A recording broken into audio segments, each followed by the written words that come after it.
My name is Pamela, and although I am 31 today, deep down I often feel like that same girl who once dreamed of her own corner, of a house where everything is in its place and where silence belongs only to me. And when, finally, after many years of painstaking work as an accountant, when every dollar put aside was like a small brick in my future fortress, I managed to save up enough to buy a house, I could hardly believe that all this was really happening to me.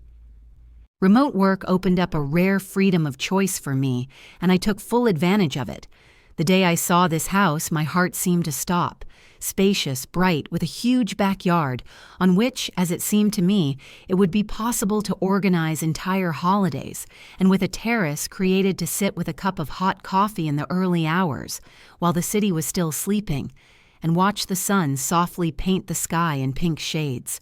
The house had everything I dreamed of: 3 cozy bedrooms, 2 spacious bathrooms, and most importantly, a separate room that was supposed to be my office, a place where I could put client files on the shelves, concentrate without distractions, and feel like the mistress of my time. The kitchen sparkled with modern appliances.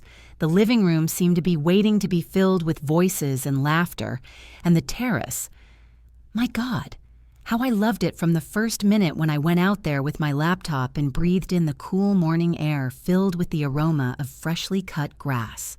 2 weeks after moving in, I threw a housewarming party, and that day the house was filled with the voices of my loved ones for the first time. First, Mom and Dad arrived. I saw how happy they were for me, looking around as if trying to understand that their girl had really grown up and was able to achieve what seemed almost unattainable. Rachel, my older sister, followed them in with her husband Mark and the children, and as little Emma, just 5, poked her head into the house, hiding behind her mother's skirt, and 7-year-old Jake immediately rushed to explore the rooms. I found myself smiling and feeling my heart fill with warmth. "This house is huge," Rachel exclaimed, stepping through the door and looking around as if she was afraid of missing something. "Thank you," I replied with a smile. I really worked hard for this, and led them into the kitchen, proud of every corner. Dad came out onto the deck and, looking around the yard, said that it could easily accommodate a football field.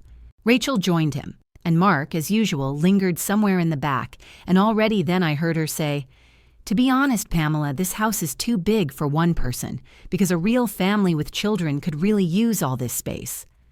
I forced a smile and, not wanting to get into a conversation, offered to look around my office. The rest of the evening passed in warmth and joy.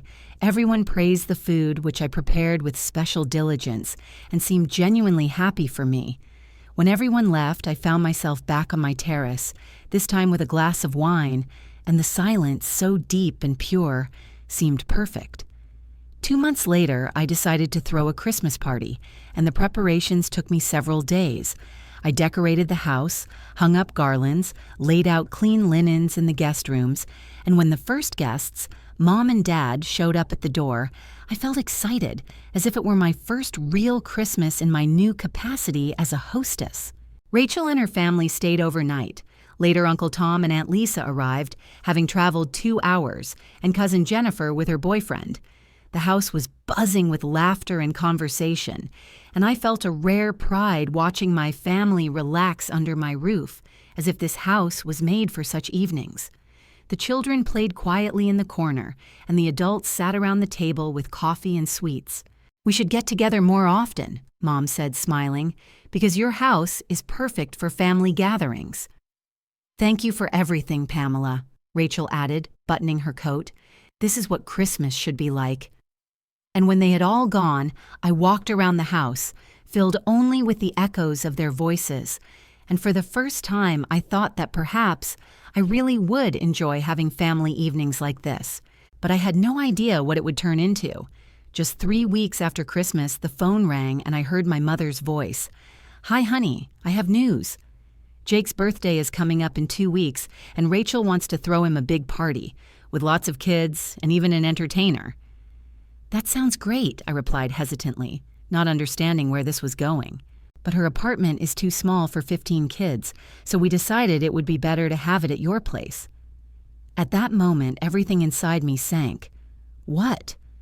"Mom, I don't want a children's party at my place." "Pamela, honey," she replied softly but insistently, "Rachel just doesn't have the opportunity, and your backyard is perfect for such a celebration." The very thought of 15 screaming children running around my house made me feel sick, and I grabbed my temples, trying to imagine what this nightmare would look like in reality. "Mom, why don't you just book the daycare center?" I said, hoping my voice sounded firm. "They have a cafe and entertainers and a playground where the kids can run off all their energy. That would be much better." But Mom just sighed heavily and answered as if everything had been decided long ago. "Those places are too expensive and your house is free, and believe me, the kids will love this huge space." Everything inside me clenched. I felt cornered, trapped, with no way out. "Okay," I breathed out, realizing that resistance was useless, "but let Rachel clean it up herself later. That's my only condition." "Of course, dear," Mom hastily agreed. "She will take care of everything." 2 weeks later, my house turned into an arena of chaos. First came a 17-year-old girl with her parents, who left immediately, barely having time to throw off their heavy backpacks with presents, and I was left face to face with a crowd of children who came through the door one after another like an endless stream. The entertainer was a young student with a confused face, which showed genuine shock even before he had time to open his mouth, and it was obvious that he would not be able to keep 15 little whirlwinds under control. Rachel spent most of the time on her phone, sitting on the edge of the sofa, not even trying to intervene, while the children ran around the entire house, leaving traces of destruction in their wake. I watched them burst into the kitchen, leaving dirty footprints on the floor, jumping on my sofa straight from the street, with palms smeared with dirt and chocolate, and I couldn't even understand how the sticky fingerprints appeared on the walls at such a height that I thought a child couldn't even reach. When I went out into the yard, my heart sank. Toys were scattered as if a tornado had passed through the grass. Glasses and packaging were strewn everywhere. There were stains from spilled drinks on the garden furniture, and one of the children was drawing with sticks in the mud, leaving deep furrows right next to the flower beds. The entertainer had completely lost control, and the kids were running upstairs, throwing open the doors to my bedroom, to the study where I always tiptoed, respecting its quiet, and even one boy climbed onto the dining room table while I was trying to avert disaster, hurrying after him. I spent the entire party literally following in their footsteps, like a security guard in my own home, and my body was aching with fatigue before the party was over. When the last child had finally left my house and his parents were hurrying to the car, I returned to the living room to find Rachel sprawled on the couch, looking like someone who had been fighting all day, although in reality her fingers were glued to her phone. "Well, time to start cleaning," I said, trying to sound calm. Rachel stood up slowly, stretched, and replied, "Honestly, I'm dead tired. I need to get home to Mark and the kids." I stared at her, not believing my ears. "What?" "We agreed you'd clean up later." But Rachel just smiled, as if I was being ridiculous. "Pamela, you don't have kids or a family to take care of. You can handle this on your own, and I need to make dinner for my husband and put the kids to bed."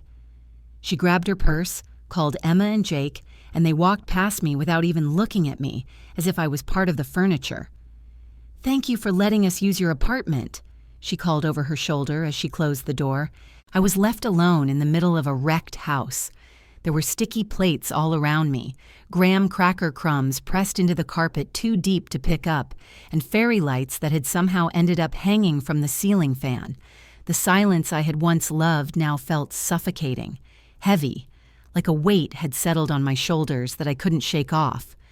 I knew I couldn't handle this mess alone, so the next morning I called a cleaning company. When they arrived, 4 men with industrial-strength equipment, with bags and buckets, with professional speed and precision, I felt like I was watching a rescue operation. They spent 6 hours cleaning my house of the evidence of a child's invasion, and by evening the air smelled clean again and the floors sparkled as if nothing had happened. But when they handed me the bill, my heart sank. $850. I snapped a photo, wrote it in the family chat, and added a short message. Rachel should pay. She promised to clean up after the party. A few minutes later, my phone was blowing up with notifications. Are you seriously asking me to pay for cleaning the house? Rachel wrote. Pamela, that's very greedy of you, Mom added. It was just a kid's party, she agreed. Mark chimed in. We can't afford that right now. And Dad, the last person I expected, wrote, Pamela, I'm disappointed in you. Family should help family. I looked at the stream of messages in the family chat, from which my heart was squeezing even more and more, and the heaviness inside was growing, as if a stone was lying on my chest and not letting me breathe. And the more I read the accusatory words of my mother, the complaints of Mark, and the disappointed reproach of my father, the more clearly I understood that the more I argued, the more they would see me as an enemy and not a daughter and sister. Finally, I wrote a short. It doesn't matter, forget that I asked, and sent a message, after which the chat immediately fell silent, as if everyone had spoken out and decided that I had received my punishment. I turned off the phone, put it aside, and spent the rest of the day working, trying not to think about the squabble, not to remember the destroyed house, and not to feel the pain of the fact that no one seemed to support me. The month passed calmly, almost peacefully, and I returned to my favorite routine, in which each day consisted of simple but such important little things. Morning coffee on the terrace, when the fresh air filled my chest and my thoughts flowed easily and freely. Long, quiet hours of work in my office, where nothing distracted and where there was order, so necessary for my concentration. And in the evenings, I allowed myself to relax with a book or another series on Netflix, enjoying the solitude that used to be a burden, but now perceived as a gift. The house became truly mine again, and the memories of the chaos at Jake's birthday party gradually faded like an unpleasant dream. But one Saturday morning, when I, in my pajamas and with a mug of cooling coffee next to me, sat at the computer and worked on quarterly reports for a client, I heard the noise of cars pulling up to the house. Lifting the curtain on the study window, I saw Mom and Dad getting out of one of the cars and Emma and Jake jumping out of the back seat with joyful screams. I quickly threw on my robe and opened the door. "Hey, what are you doing here?" I asked, trying to hide my surprise. "We were in the neighborhood and decided to stop by," Mom answered, already pushing past me into the house. "The kids wanted to see their Aunt Pamela." "We want to play in the backyard," Emma said, not waiting for permission and heading straight for the sliding door. "Wait," I stopped her. "I'm working right now. I have a deadline." "Maybe next time you can call first," I added, turning to Mom. But Dad had already settled into my chair with the TV remote in his hands and said serenely, "Don't pay attention to us. We're just going to sit for a while." "Pamela," came the voice from the kitchen, "we're very hungry. Do you have any eggs and bacon? Maybe some pancakes, too." Mom spoke as if she were in her own home, and without knowing how, I was already standing at the stove, preparing breakfast, which was more like a dinner for 4 uninvited guests, while simultaneously casting anxious glances out the window at the children who were running around the yard, picking flowers and immediately throwing them at each other, along with the dirt. "How cute," Dad commented, not looking up from the TV screen, and added, "We should do this more often." They stayed until 8 p.m., during which time everything in the fridge disappeared. The dinner I'd made, the leftovers from Chinese takeout, the yogurts, the fruit, even the frozen pizza I'd been saving for busy nights. My mom had completely rebuilt my spice cabinet, thinking it would be healthier. My dad had spent the entire day watching my streaming services, which meant I couldn't even continue working, and the kids had left a mess all over the house. When they finally got ready to leave, no one said much goodbye, only my mom tossing "thanks for lunch" over her shoulder, and I was left alone with a sink full of dishes and 6 hours of work to catch up on. That night, I sat at my laptop until 2 a.m., barely finishing my reports before the deadline. And then the following Saturday, it all happened again, as if the week had erased all boundaries from the memories of my parents and sister. The same routine: unexpected arrivals without calling, demands for food, children turning my yard into a mud and stick fight ground, and parents taking over my living room. This time, my mother insisted that I order pizza for everyone, and I, realizing that resistance was futile, called the delivery service. But even when I tried to hide in the study and work, the noise from the street did not subside. Children screaming in the backyard and parents talking loudly on the terrace. I closed the window, but the screams and laughter still penetrated the glass, preventing me from concentrating. When they left for the evening, the kitchen looked like a storm had passed through it. Dirty plates, pizza boxes, a sticky table. No one cleaned up anything, not even after themselves. On Sunday evening, I realized that I could not live like this anymore, and a determination arose in me that I rarely felt before. I opened our family chat, and after a long search for words that would sound clear and honest rather than harsh, wrote, "I need to set boundaries. I can't have surprise visits every Saturday anymore. It disrupts my work schedule and leaves a mountain of mess for me to clean up. If you want to come over, please call first and clean up after yourself." I reread it a few times before hitting send. But once the message was out, the response was instant, as if they'd been waiting for an excuse to lash out. "I can't believe you're so ungrateful," Mom wrote first, sending a pang of guilt through me that I knew I didn't deserve. "That's just how family works," Dad added. "We support each other." "Wow," Rachel chimed in. "So you hate it when your nephews come over?" "That's so sad." Mark also got involved. "You act like spending money on your family is a burden beyond your means." Very greedy. The messages poured in for hours, and the longer I read, the worse it became, as if each reproach were a small knife. Eventually, I closed the chat, turned off notifications, and decided that I would not answer anymore. But my phone continued to glow with new messages, from which I turned away as if from a toxic light. And then the following Saturday, I again heard cars slowing down at the entrance.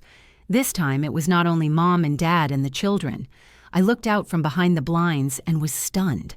Uncle Tom and Aunt Lisa were getting out of the car with my cousin Jennifer and her husband Dave, and they were all walking towards me, animatedly talking.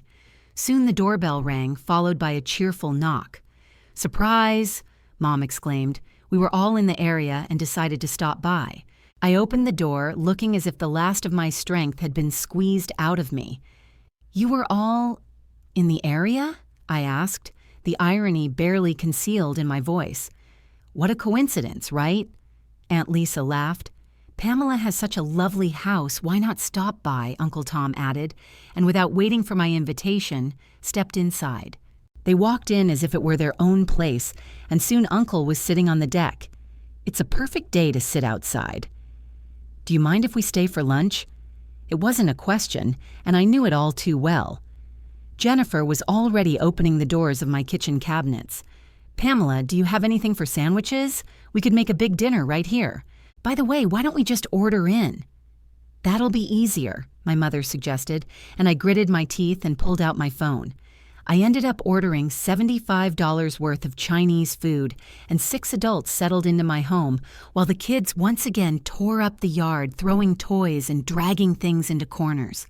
They sat until almost midnight, laughing and talking loudly, and I, sitting in the office and trying to at least mentally calculate how many working hours I was losing, felt how irritation and fatigue were intertwined with helplessness inside.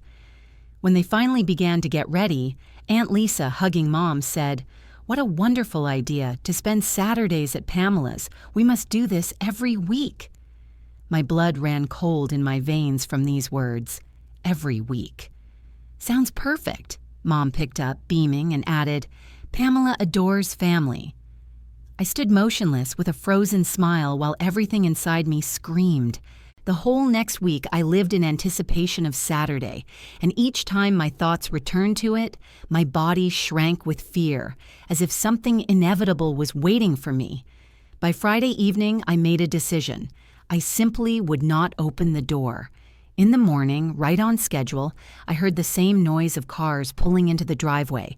I peered cautiously through the blinds and saw a familiar sight. Mom, Dad, the kids, Uncle Tom, Aunt Lisa, Jennifer, and Dave, all striding toward my house as if it were their own, carrying packages and bags, clearly confident that the doors would swing open for them. The knocking began almost immediately. "Pamela, we're here," Mom called cheerfully. I sat in my office chair, my heart pounding so hard I could hear it in my temples. The knocking grew louder, more insistent. "Pamela, your car is at the entrance. We know you're home," Dad called. I took a deep breath, feeling the air in my chest grow heavy, and slowly approached the door. Through the massive wood, I said loudly, "I'm not letting you in today." There was a deathly silence for a few seconds, and then, like an explosion, a chorus of indignant voices began to pour out. "What do you mean you won't let us in?" Mom screamed, and her voice was so shrill that it made my temples ache. "Open the door right now," Uncle Tom demanded, slamming his palm down on the wall next to the door frame. "Pamela, we want to play," Emma shrieked, and her thin, childish cry pierced my heart with sharp needles. "I told you last week that I need boundaries," I screamed, trying to be heard over the chorus of voices. "I'm working today and don't want visitors." But in response to my words, the pounding intensified, and I heard Mom literally slamming her fists on my door, as if she could knock it down by force. "Pamela, you're embarrassing us in front of the whole neighborhood," she screamed. "Open the door right now." I felt a shudder rise up inside me, but I held it in and said firmly, "No. I asked you to call first, and you ignored me. I asked you to clean up after yourself, and you ignored me again. Now I'm asking you to leave," but they didn't leave. The knocking continued, and soon I heard children crying. Emma and Jake began to sob and call my name through their tears. It hurt, but I knew it was manipulation, that if I gave in, they would never stop. I imagined how the neighbors were probably watching this spectacle through their windows, and my heart sank with shame and rage at the same time. "Okay," my mother suddenly shouted, and her voice sounded threatening. "I'll call the police. They'll make you let us in." I froze, not believing my ears. "Mom, the police don't force people to let their relatives into their own home," I said, but she wasn't listening. "We'll see," she said, and I heard the distinctive sound of a number being dialed. It was crazy. My own mother was calling the police on me, on her daughter, just because I didn't open the door. 20 minutes passed, and suddenly I heard new voices outside the window. I peered out cautiously and saw 2 police officers walking up my path to the porch. The knocking on the door had died down, and now there was a nervous tension in it. "Ma'am, could you please open the door?" "We would like to talk to you," I heard a calm voice. I opened the door a crack, and in front of me were 2 tired men in uniform, and behind them were 8 angry members of my family, gesturing and shouting something. The elderly officer, with a wrinkled face and heavy eyes, seemed slightly confused. "Your mother claims that you are refusing to let your family in. Is that true?" I lifted my chin and answered firmly, "Yes, it is. This is my home, and I do not want visitors today. I asked them to leave, but they refused. She is cruel and unreasonable." My mother exploded. "We just want to be with her." The officer raised his hand, stopping her flow of words, and looked at me again. "Madam, is this really your home?" "Yes, officer." "I own it and have every right to decide who enters." He nodded. "Of course. You have the right to ask people to leave your property, even if they are family members." There were shouts of outrage behind me. "What?" Aunt Lisa screamed. "You can't be serious." "I am absolutely serious," the officer replied coldly. "This lady has every legal right to refuse anyone. You all need to leave her property immediately." My mother's face turned purple. "You are making a huge mistake. Officers and family members need to stay together." But the second officer, who had been silent until then, stepped forward. "Ma'am, the only mistake here is your refusal to leave when asked. If you don't leave the property immediately, we will be issuing you a trespassing ticket." I watched as my family's faces changed from shock to rage. Emma and Jake clung to their grandparents' hands, their eyes wide with fear and confusion. "Okay," my father said coldly, "we will leave." "But this is not the end, Pamela." They walked slowly toward their cars, casting me heavy, angry glances. Mom was the last to leave.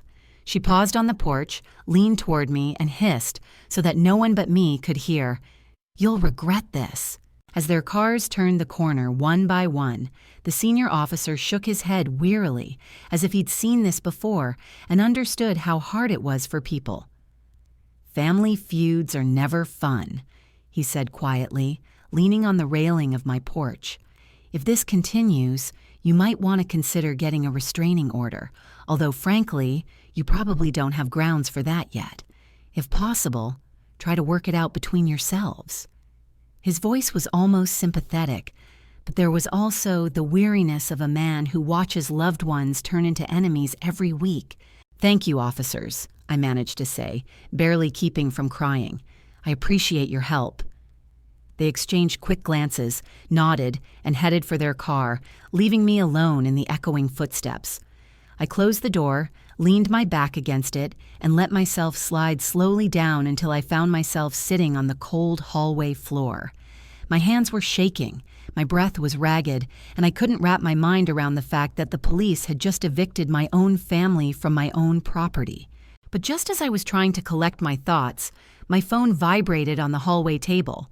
I reached out, and a long thread of messages lit up the screen. They weren't messaging me directly. They were using our family group chat again, adding new members. People I hadn't seen in years were suddenly appearing, as if they were being summoned to court. Aunts and uncles from different states, cousins, some old friends of the family. Their avatars filled the list one after another, and the messages poured out like a dirty stream. "Cousin Mike just found out what happened. I can't believe Pamela called the police on her own parents," they wrote, as if competing to see who could condemn me more harshly. I clenched my teeth. Of course, Mom didn't tell me that she was the one who called 911, not me. In their version, it looked like I was the one who betrayed the family. Aunt Sarah. What kind of person locks their family away? It's disgusting. Uncle Bob. Always knew that girl was selfish, living in that big house alone, refusing to share it with anyone. Each message hit me in the gut, taking my breath away. These people didn't know the whole story, but they willingly took Mom's side, as if I were an outsider among their own. And my mom responded to everyone, echoing and fanning the flames. Mom, I don't know where I went wrong raising her. We just wanted to spend time together as a family. Aunt Lisa, totally heartless. The poor kids were so happy to play in her yard. Jennifer, I can't believe she wasted the police's time on this. So embarrassing, I scrolled through dozens of comments, each one like a new scratch on my heart. People I hadn't spoken to in years were discussing me, my life, and my home, as if I wasn't even in the chat, as if I were a topic of conversation rather than a living person. I knew at that moment that I couldn't take it anymore. I silently left the group chat and turned off notifications. But the damage had been done, and I felt it in every cell of my body. Now my entire extended family thought I was a monster who would call the police on loving parents, when in fact, it was the exact opposite. That evening, I sat in my quiet house and for the first time felt the cold of loneliness that I had never known before. I realized that my family would never understand me because my boundaries were selfishness to them, my need for peace was cruelty, and my own home was their common property, which they could use whenever they wanted.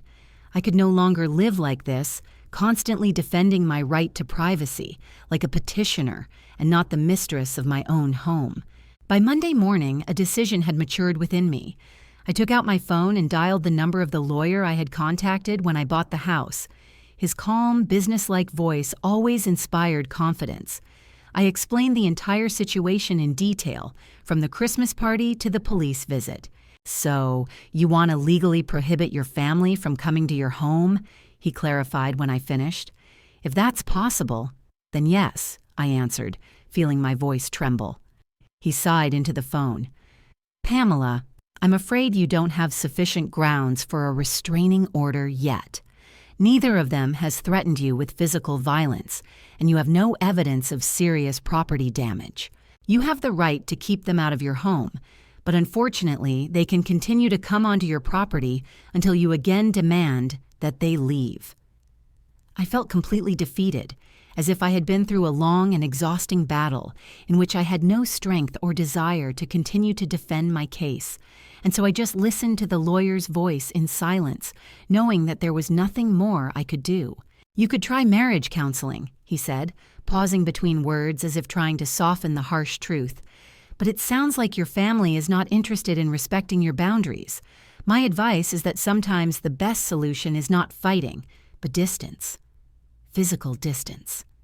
His last sentence echoed in my head, and the more I thought about it, the more I realized he might be right.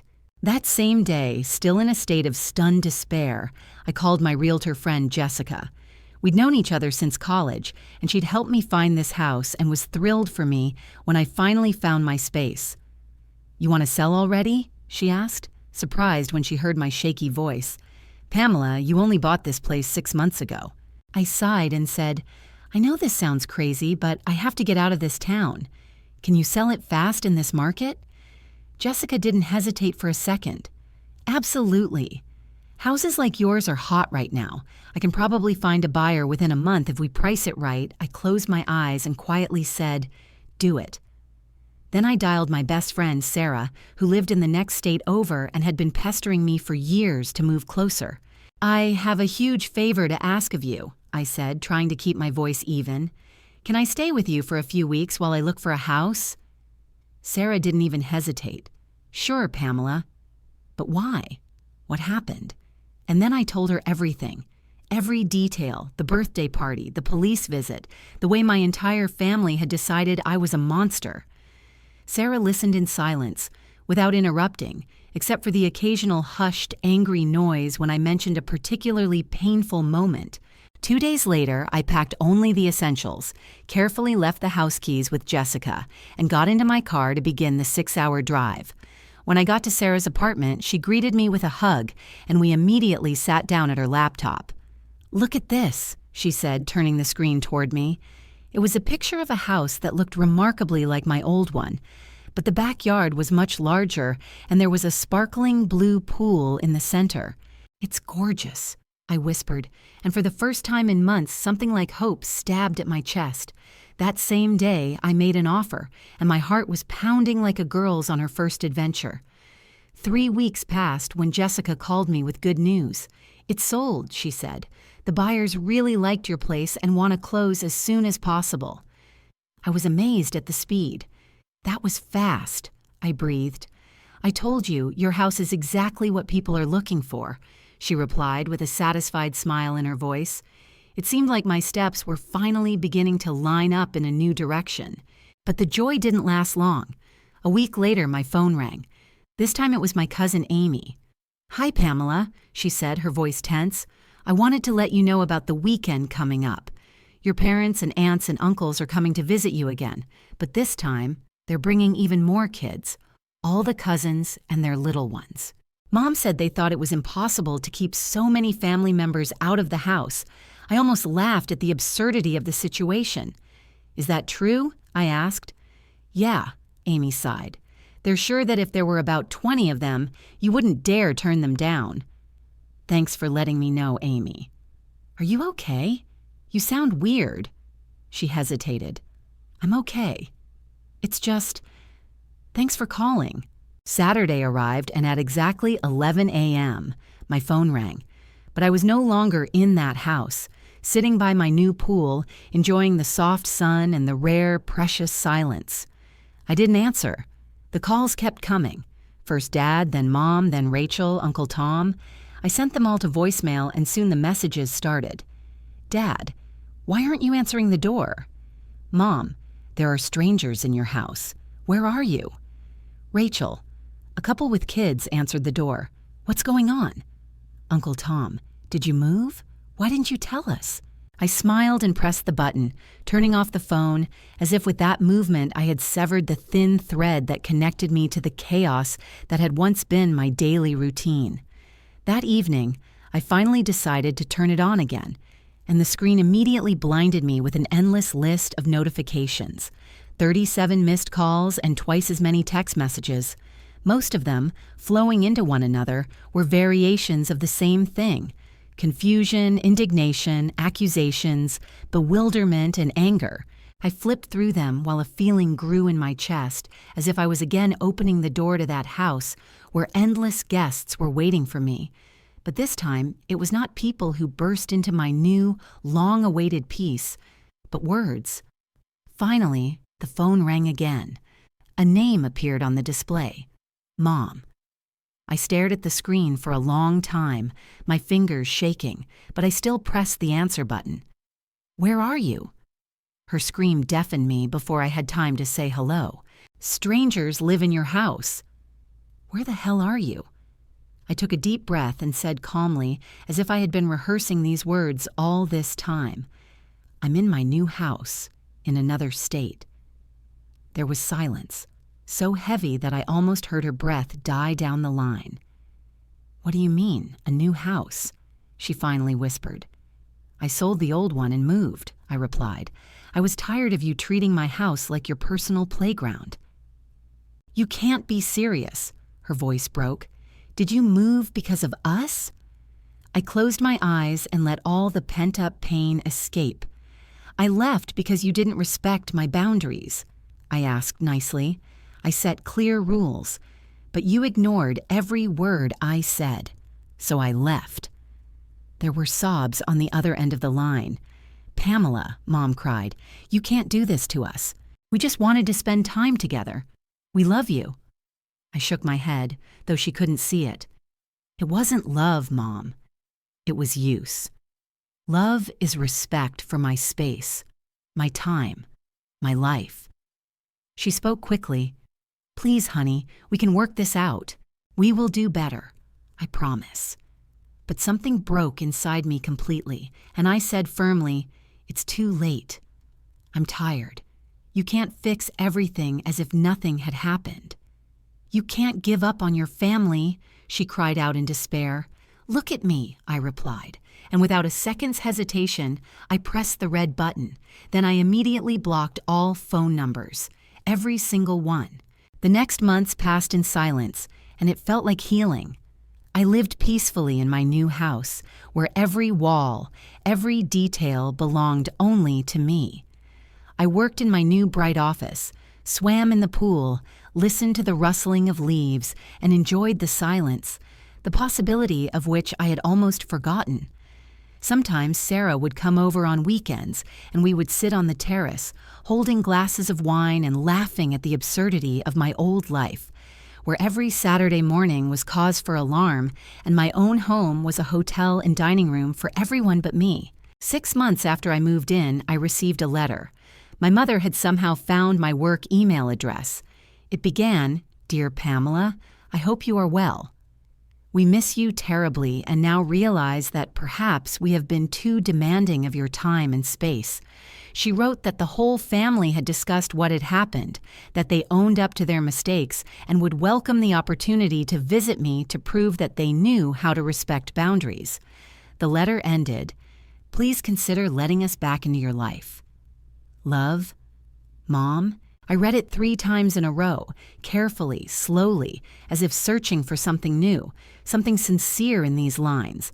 But I felt absolutely nothing. No anger, no sadness, not the slightest temptation to respond. The woman who wrote this letter was the same one who called the police the day I refused to open the door, the same one who silently watched her other daughter hand me an $800 cleaning bill and called me greedy when I demanded compensation. The same one who, for months, turned my home into a free restaurant and daycare. I sighed, closed the letter, and deleted it without hesitation. Then I blocked this address too. Now I live in peace. My home is exactly the way I like it. My weekends are all my own, and no one rings the doorbell demanding food or leaves behind a mess that I would have to clean up. Sometimes I still ask myself, was I too harsh? Maybe I should have tried harder to find a compromise. But then I remember the dread I felt before every Saturday morning, the way my work was interrupted by loud voices and screaming children, the way my requests for boundaries turned into an excuse for them to call me cruel and ungrateful. And then the doubts go away. I made the right choice. Sometimes family is not the people you share blood and a common past with.